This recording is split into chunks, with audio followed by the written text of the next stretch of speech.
Conference out of Columbus, Ohio, where the police chief, I believe this is the mayor, though, who is now joining the press conference talking about the investigation into the police killing of this teenage girl. Let's listen.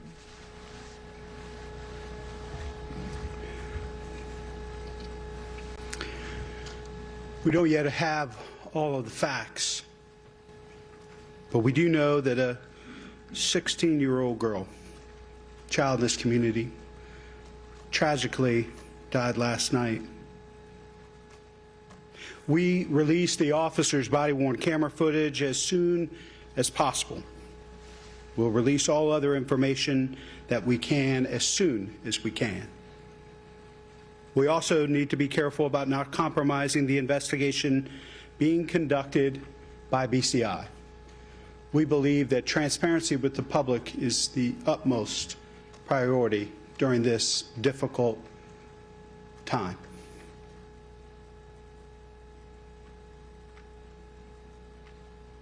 Bottom line,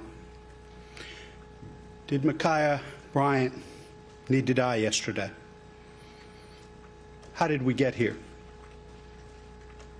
This is a failure on part of our community. Some are guilty, but all of us are responsible.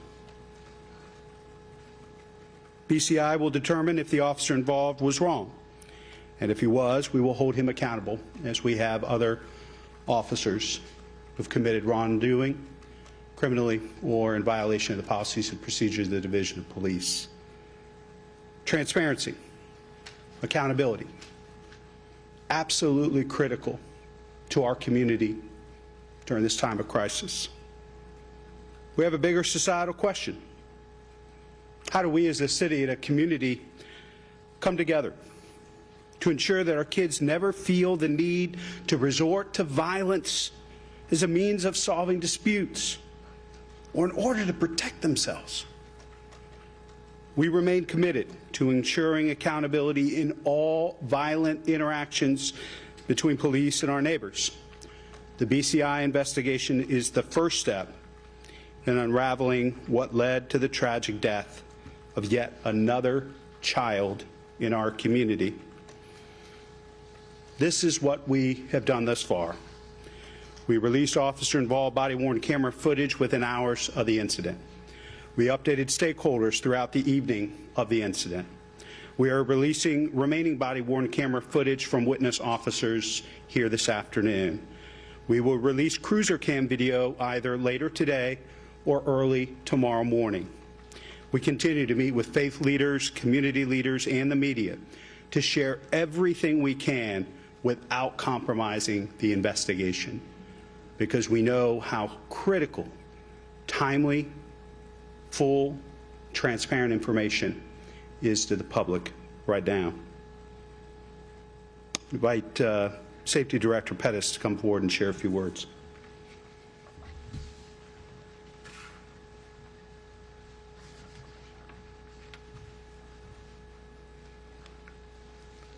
Thank you, Mayor. I understand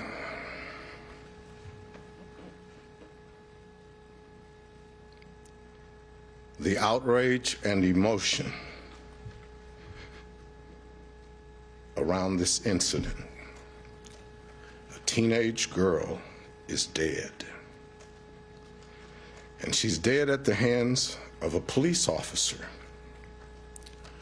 Under any circumstances, that is a horrendous tragedy.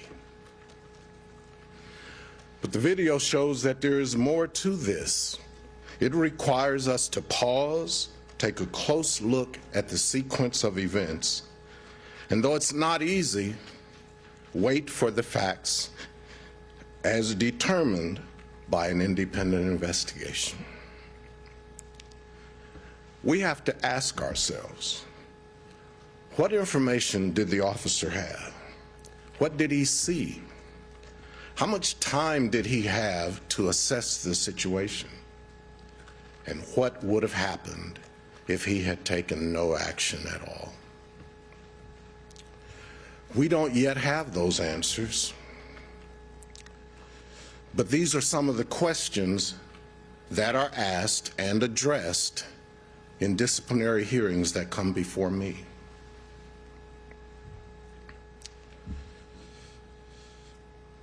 As Chief Woods has indicated, a fully independent investigation is being conducted by BCI. The results will be public. So I plead with the community, let us not rush to judgment. As I said last night, fast facts should not come at the cost of complete and accurate facts. The loved ones of Ma'Khia Bryant have my most sincere sympathies, and we as a community should wrap them in love, and we should allow the process to play out. Thank you.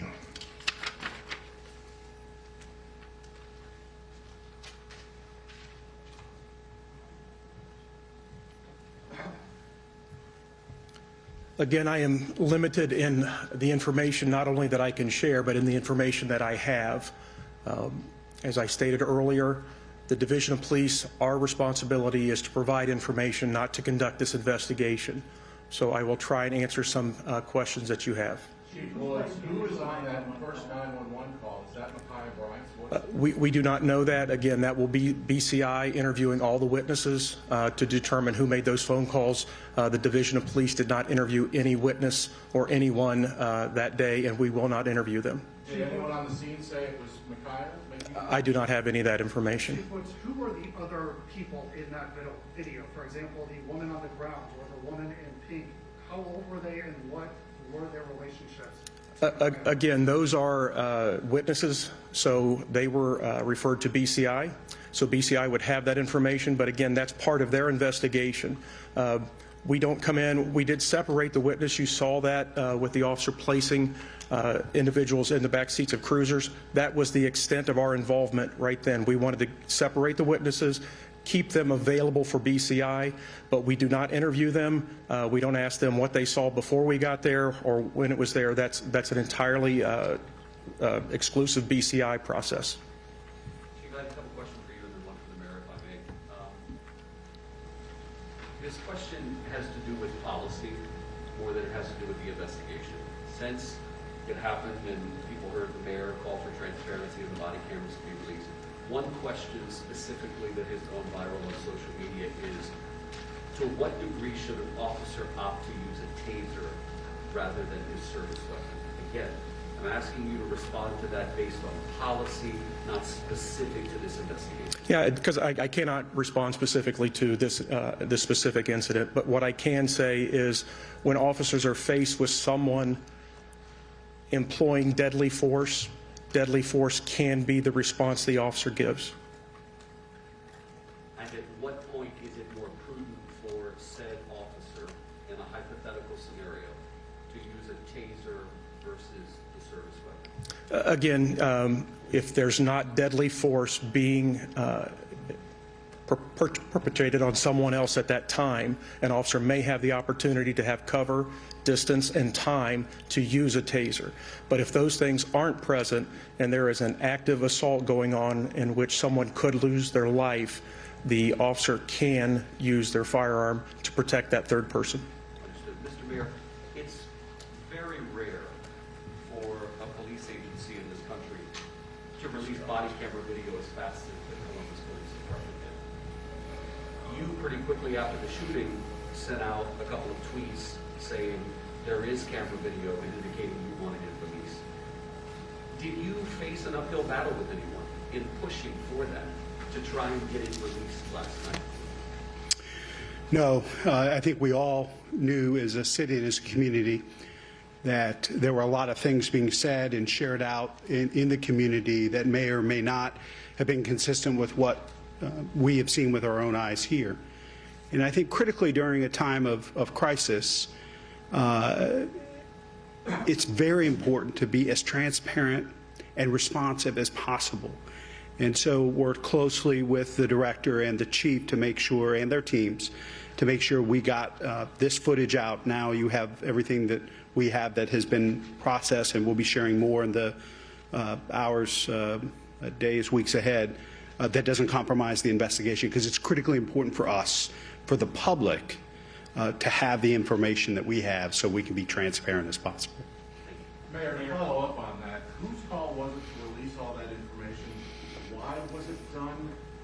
Was it done to calm emotions, and did it calm emotions, do you think? Well, you know, it was done because the public deserves to know what happens, and they needed to have this footage. The reason that I made body-worn cameras my top priority when I was running, and we invested so much during my first term, is to have this information, to have this transparency, to have this power given to the community. So it's no longer about an officer's word versus a resident's word or different neighbors' takes on things, but we have this footage, and we know that having this footage increases accountability on both sides of the camera. And this is also why we are upgrading our body-worn camera system this year in partnership with council to make sure that we have the next iteration and the best available technology and footage to share with the public as these things take shape. Mayor, first Yes, sir. A follow-up on that.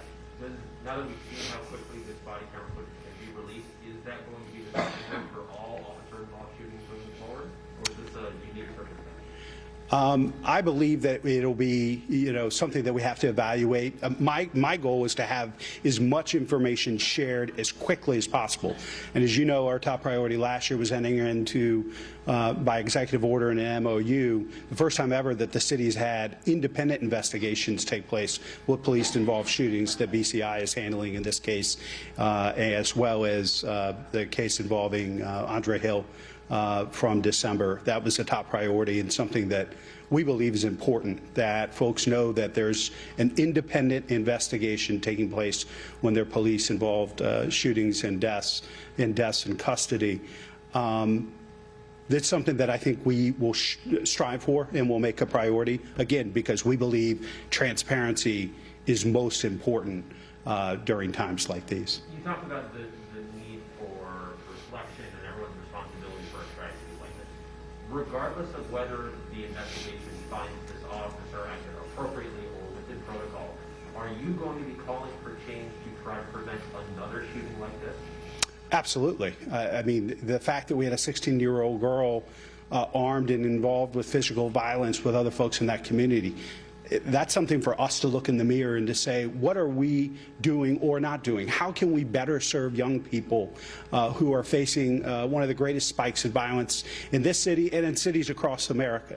What else can we be doing? As you know, we're undertaking significant reform efforts and seating our first ever civilian review board. We're looking at our training and how we're recruiting and the types of officers that we're putting on the street and what we're equipping them with, all in response to the Matrix report and the Community Safety Advisory Commission recommendations.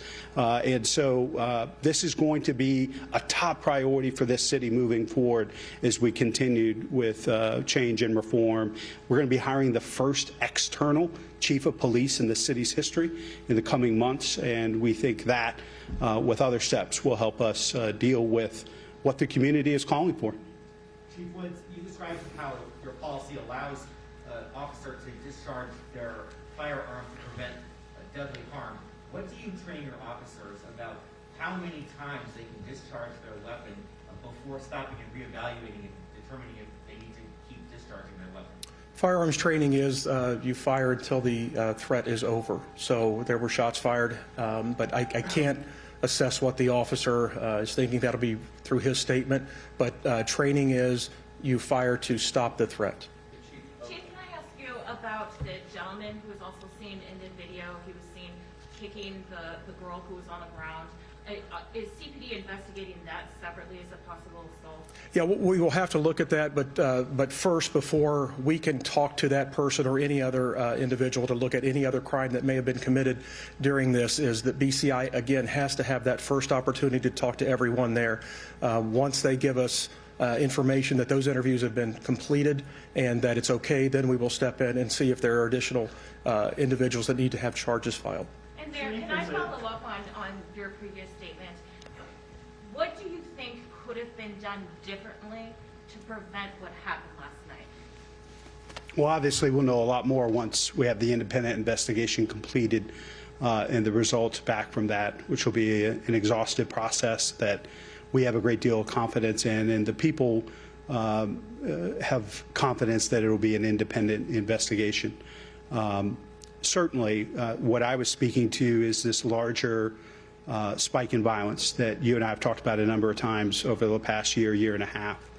And what we need to be doing as a community to prevent the type of violence before any officer arrived on the scene that was taking place in one of our neighborhoods. And it's going to require all of us to step up and do more to invest in our young people and make sure that they have positive, programmatic pathways to a brighter future. There's so many young people right now that are hopeless.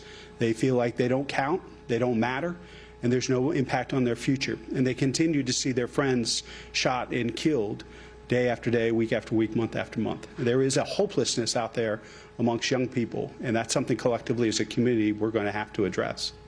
Mayor, you talked about this a little bit, but Council President Hardin also said this morning in his statement that guns cannot be the final answer for threats like this.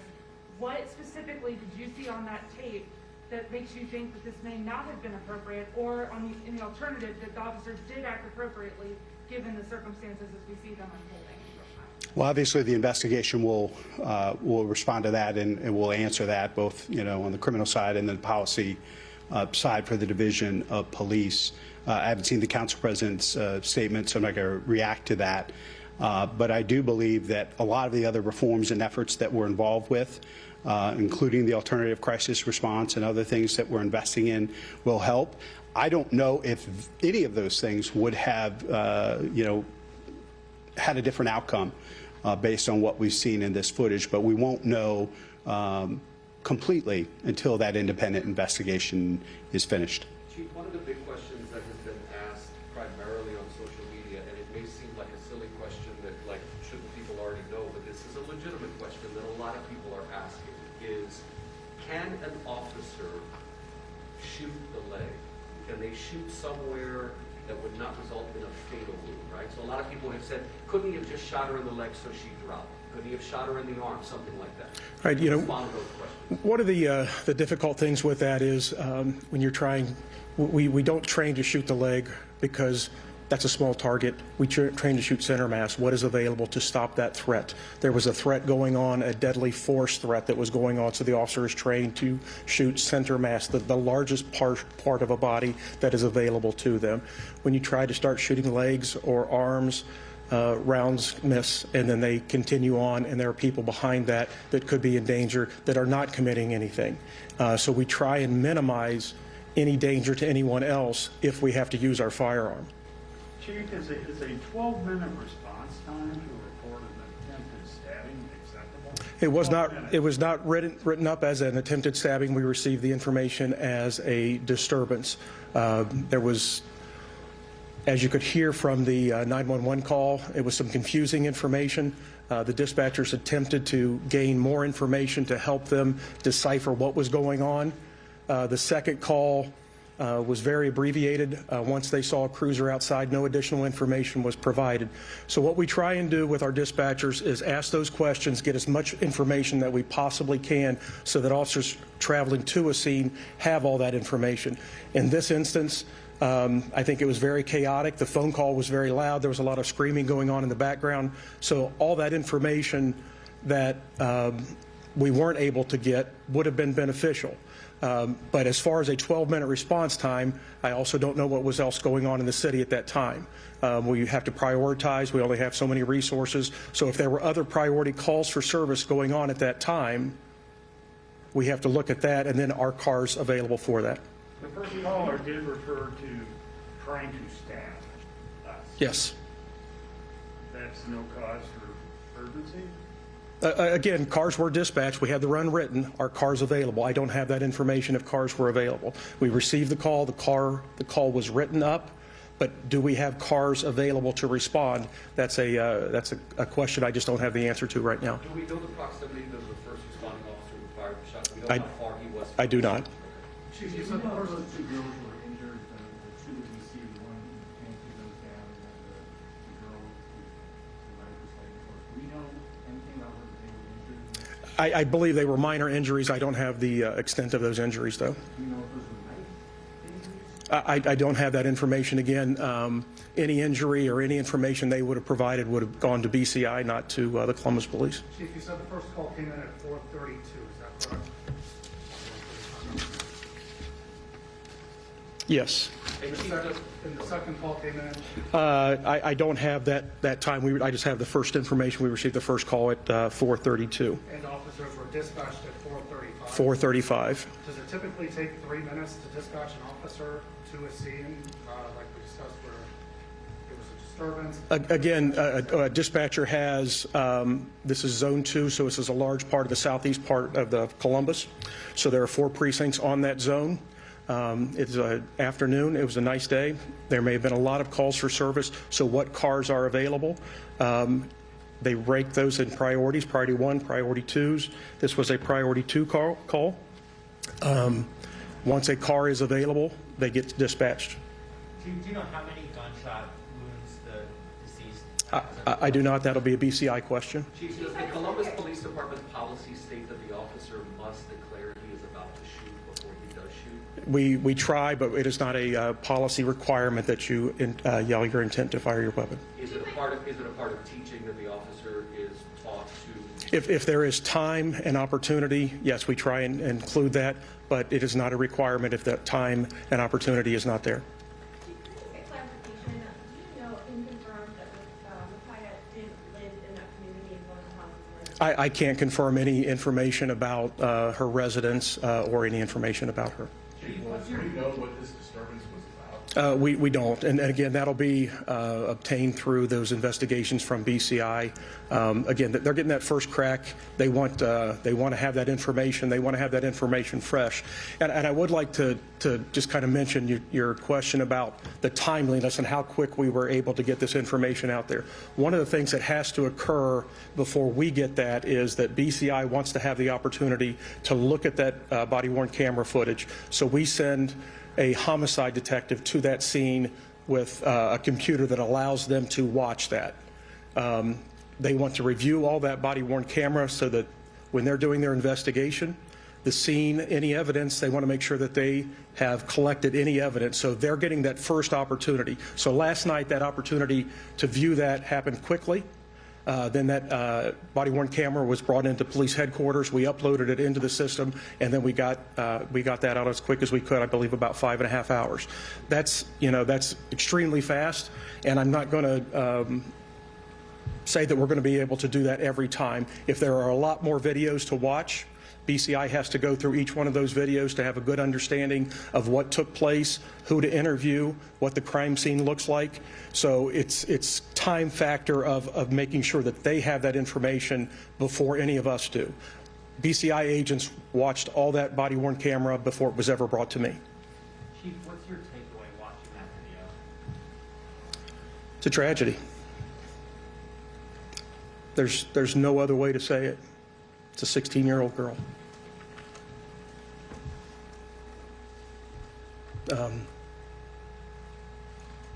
I'm a father. Her family is grieving, regardless of the circumstances associated with this. A 16-year-old girl lost her life yesterday.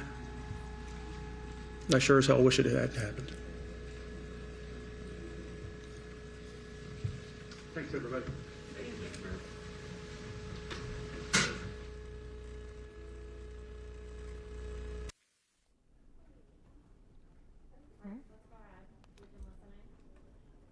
Okay, you've been listening to a press conference in Columbus, Ohio. That was the interim police chief, Michael Woods, along with the mayor there and the public safety director. And it was just really fascinating, Victor, that how quickly, as they point out, they keep using the word transparency, and how quickly they have come out after that horrible shooting of a 16-year-old girl to try to tell the public and show everyone what they're dealing with in terms of the investigation. 180 difference from what we saw from Minneapolis. I mean, we talked over the last 24 hours about the press release that was released after the death of George Floyd and what we're seeing from this department. Body camera footage in the first few hours. The chief, the mayor also saying that we're going to get body camera video from the witness officers as well. Later today, video from the cruisers, 2 words he used multiple times. Transparency and accountability. And now this investigation goes over to the Bureau of Criminal Investigations there in Ohio. Let's bring in Athena Jones. She's been covering this for us on the ground. We also have Josh Campbell and Joe Ested. He's the former Richmond, Virginia police officer. So all of you have a fascinating perspective. But Athena, you've been on the ground there. Just tell us what the mood is and what your take on this press conference is. Allison, I think what's most interesting is some of the things you've already pointed out. This focus by the mayor and by the interim police chief, Michael Woods, on transparency, on getting as much information out to the public as quickly as possible. And one thing we heard Chief Woods stress is that this is all part of a larger set of police reforms that was put into place last summer. So the July of 2020, he talked about a memorandum of understanding. That is why we now see incidents like this being investigated first and foremost by what's called the Bureau of Criminal Investigation. That is a part of the Ohio Attorney General's office. He said several times in explaining the sort of process over the last less than 24 hours now that BCI, the Bureau of Criminal Investigation, gets first stab at all, attempt at all of this to talk to witnesses, to gather evidence. And so even when it comes to the body camera footage that was released yesterday, that the first camera footage release was from the first officer to arrive on the scene. Chief Woods said that was released after about 5.5 hours, and it was released after BCI was able to view the footage. So the Bureau of Criminal Investigation handles this independently from the police. They're the ones who look into issues like this, and this is all part of an attempt to reform police practices here in the city of Columbus. We also heard from the head of the Department of Public Safety talking about how, obviously each one of these men talking about how this is a tragedy, but Dr. Pettis saying, that they are in touch with community leaders and faith leaders to talk about why this sort of, they've seen a rise in violence, including among young people in and around the city of Columbus. But I would say that the most kind of interesting thing that came out of that presser was this focus on the idea of transparency. And I just want to restate again why this is so important. In this age of social media with camera phones, we saw video being tweeted out yesterday in the relatively immediate aftermath of this shooting, video by bystanders that did not capture the shooting in the way that the police body camera footage would. And we also saw a small crowd, begin gathering very quickly. That, of course, put pressure on the authorities to try to get this information out there. So, yes, a focus on transparency, but for the benefit of the authorities and for the benefit of the community, in part because, there is so much scrutiny on police action in these communities, in black and brown communities, and because of the footage that was already being put out several hours before the police were able to release that initial video. So transparency, very important here. One more thing I'll mention is that they were asked a couple of things. Was this level of force necessary? And you heard Chief Woods saying, if a subject is engaged in deadly force, then deadly force is allowed to be used against them. Someone else asked, couldn't they have perhaps tried to aim for a leg or an arm? And Chief Woods said, police are not trained to try to shoot a leg or an arm. They're trained to try to shoot the largest part of the body. The leg or an arm would be a very small target. And in a situation like we saw in that video, you run the risk of hurting others. So those were two issues that came up, and also the response time. This call came in at 4:32 p.m. We understand the police didn't arrive until 4:44, so there were several questions about what took so long, and it's not clear that they know, how many cars were available and that sort of thing. So clearly an effort at transparency here and an effort to show the community that, we understand this is a tragedy. Joe, let me bring that to you, the question of when to use lethal force versus non-lethal force, because there obviously have been the questions, did this officer have to shoot? Was that the prudent choice? You're a former Richmond, Virginia police officer. I want to pull that thread, expound on that for us, the decision by this officer, considering that this 16-year-old we saw in the video had a knife in her hand. First, when the officer arrives on the scene, he has to make the scene safe. He has to identify the threat. He has to quickly assess what kind of threat he's come upon. Now, if you notice, she had a butcher knife in her hand. Now, when she approached the other girl, you've seen her raise the knife like this before the officer started to shoot. Now, officers are trained, you have to match that threat and eliminate it as quick as possible, because if he didn't shoot and she was able to stab, that officer is now liable for not saving the girl's life. You know, we're in a day and age where police brutality is at the forefront, and we need to really understand what police brutality, what's justified and what's police brutality. And when you look at this incident, if this officer didn't respond the way he responded, we would be having another conversation about why this officer froze up, why he didn't respond. His job is to preserve life, and unfortunately, the 16-year-old, she lost her life in the process. But the officer's job is to preserve life, and that's exactly what he did. He had to match that level of force to stop it. It's so helpful to have your perspective as a former police officer explaining this to us. But Josh, on a bigger picture, you have been in the courtroom for the Derek Chauvin trial. And do you think that this level of transparency in Columbus, Ohio would be happening 5.5 hours after the incident? They're already releasing the body cam. They're saying we're just sort of opening up our files to the investigators, whatever you all need to know. I'm happy to answer any questions. I mean, do you think that that is the upshot of the fact of what we've all lived through for the past year since George Floyd's death? Yeah, it's certainly a factor here, both with George Floyd, obviously the recent police killing of Daunte Wright, where they also came out very quickly with that body camera footage. And I think it comes down to, one simple fact, and that is law enforcement officers require the trust of the public in order to effectively do their job. And in so many incidents, when there's police use of force, we'll say authorities say X, authorities say Y. The way to get around that potential skepticism is to actually show us the evidence, the public, show members of the community, and that's what they're trying to do, because especially in incidents where you might have disinformation out there that's spreading about what actually transpired, there is nothing that can compare to the public seeing it for themselves, seeing that deadly force situation at play where you have someone that, yes, it is certainly a tragedy, and obviously it remains under investigation. We're not drawing any conclusions yet until we get the full facts, but when an officer arrives, has been said, and there's a threat to someone else, every law enforcement deadly policy in the country has some kind of provision that says deadly force may be employed if an officer perceives that there's a threat of deadly force to that officer or another person. And it appears as though, from what we can see from what was released, that it meets that second factor, that you have someone else whose life was potentially in danger. And then one other thing I want to point out, because this is something that we've seen before in different incidents, there's this notion that perhaps a knife isn't as deadly as a firearm. The chief there said that we talk about time, we talk about proximity. All that's going to play out in this video. We're going to see for ourselves how imminent that threat was. And to your question, I don't know if we'd be seeing this so quickly if we haven't, unfortunately, seen so many of these incidents in recent months. Yeah, we heard from the Director of Public Safety. Fast facts should not come at the cost of complete and accurate facts. And of course, the investigation continues. Athena Jones, Josh Campbell, Joe Ested, thank you all.